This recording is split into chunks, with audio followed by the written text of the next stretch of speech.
Speaking of B+, Swamp Thing.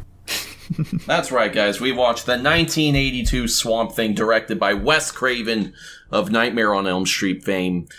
Swamp Thing is the story of a man named Alec Holland, who's a plant scientist out in the bayou. He's trying to find a way to make super plants, and he accidentally discovers a formula that just... I guess I'm kind of unclear on what exactly the formula does, but it's crazy and whatever. And he gets attacked by a group of mercenaries trying to steal his research. And he gets that gunk all over him, and it fucking lights him on fire, and then he dives into the swamp, thus transforming into the Swamp Thing. There's also a lady scientist who I guess is maybe our main character? Maybe? I don't know. And she's running around doing stuff, trying to avoid these mercenaries that are trying to hunt her down, because she has his last notebook that they need. And then as she's running around, Swamp Thing keeps showing up to save her. And then eventually, he saves her, and she realizes, oh, this is Alec Holland, the scientist. And they start having a little love story between the two of them, even though he's a gross, disgusting plant monster. Aww. Eventually, they are captured and taken to the villain's dungeon, where they find the villain manages to make a new batch of the formula.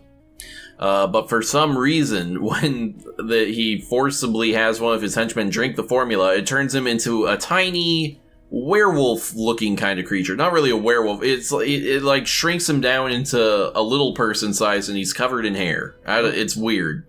And then the bad guy drinks it, and he turns into a werewolf for some reason. And then he grabs a medieval sword and starts chasing Swamp Thing around until they fight, and Swamp Thing fucking stabs him in the chest with a sword. The end. Epic. Nico, what'd you think about this movie? This movie sucked, dude. Damn. It wasn't very good, but in other parts, it was kind of funny. I don't think it was intentional, though. At the very least, we did get to see some tits throughout it, which I thought was pretty nice. Apparently, that's due to us watching the international release of the movie. They had done that for, release in Europe and shit like that, because they believe that European people are, way into that kind of shit, which... I mean, European are perverts. Yeah, I believe it, personally. They're just horny. You're a pervert. Yeah. That's also why they made the villain so, stereotypically European as well. Oh, okay. Yeah. They thought it'd play better over there. Makes sense to me, I guess. Tanner, how do you feel about this one? You seemed real jazzed about it. You were just cracking and cackling the entire time. Oh yeah, I love this movie. This movie is fucking hilarious. Do you believe that Swamp Thing is perhaps a modern classic? It's from 1982, so I'd say no. Is it a classic? Oh yeah, this one's going right into the top of my list of movies I recommend randomly to people. Yeah.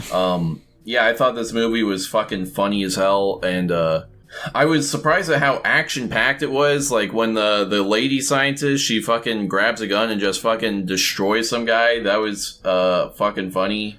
I definitely thought this was going to be much more of a monster movie. Like a horror movie, yeah. It really kind of wasn't, which was interesting. That fire stunt they had in there, that was, actually sweet. I thought that was cool as fuck, and I really liked that part. Yeah, the guy just gets fucking completely doused in flames and runs right into the swamp. Yeah, exactly. I thought that was pretty cool. It's just a bundle of laughs for me the entire time, especially how Swamp Thing, he's fighting these guys, but he never kills them. He just kind of picks them up and throws them into the swamp. Yeah, except for when he crushes that guy's skull. Yeah, except for that guy.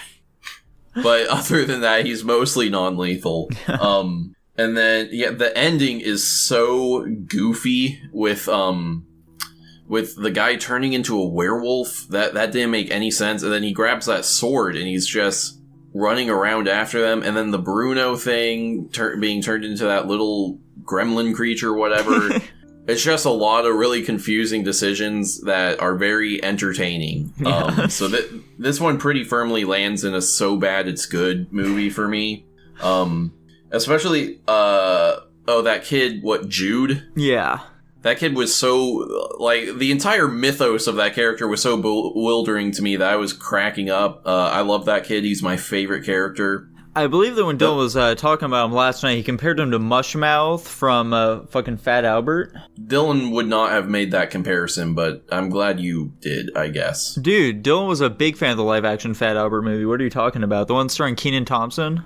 Anyway, but yeah, the idea that this is seemingly like a 14-year-old kid who owns a gas station, that was funny as hell. Yeah.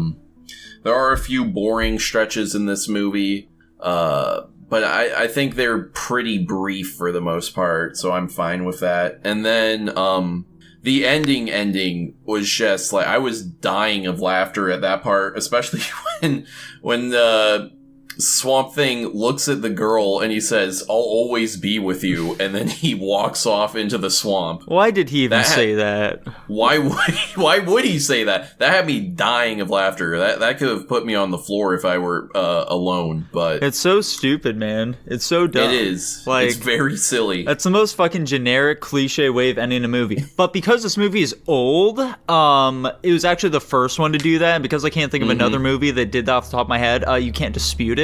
Yeah, exactly. Swamp Thing was the first instance of the "I'll always be with you" trope. Yeah. But yeah, I had a great time. I think this is a very entertaining watch in that, you'll just have a laugh a minute with this one. Now, Jackson, you also enjoyed this movie a fair bit. How did you feel about it? Oh no. Well, surely you must have some thoughts on it. I mean, it's total dog shit. It looked like they had something going at the start, and then the direction of the movie just crumbled to pieces. Yeah. Well, that's unfortunate. I mean, how much of a fucking nightmare do you think it was to shoot this movie? Very. That's probably why it turned into a nightmare to direct later on.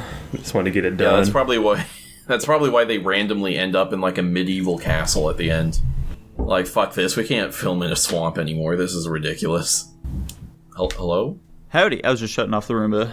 Oh, okay. Well, I guess let's go to our rankings.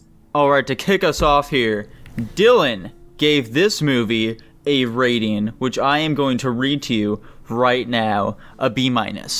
I gave it a B+. A B+? That sounds much lower than I was expecting. Well, it's not a good movie. I just said it's entertaining.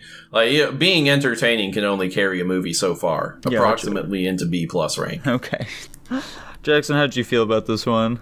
I gave it a D. Damn. I think I'll give it a D+ personally. Crazy. The problem, like, the difference between this movie and Waxwork is that Waxwork is, like, trying to be funny, and it's really leaning into it, which is why I think it's so bad it's funny. This movie is just really fucking bad, and we're laughing at it being bad, and that's less excusable for me. Yeah, I have the complete opposite thoughts. I think being unintentionally bad is much funnier. To each their own. What the fuck does that make it? I don't know. C. Whoa.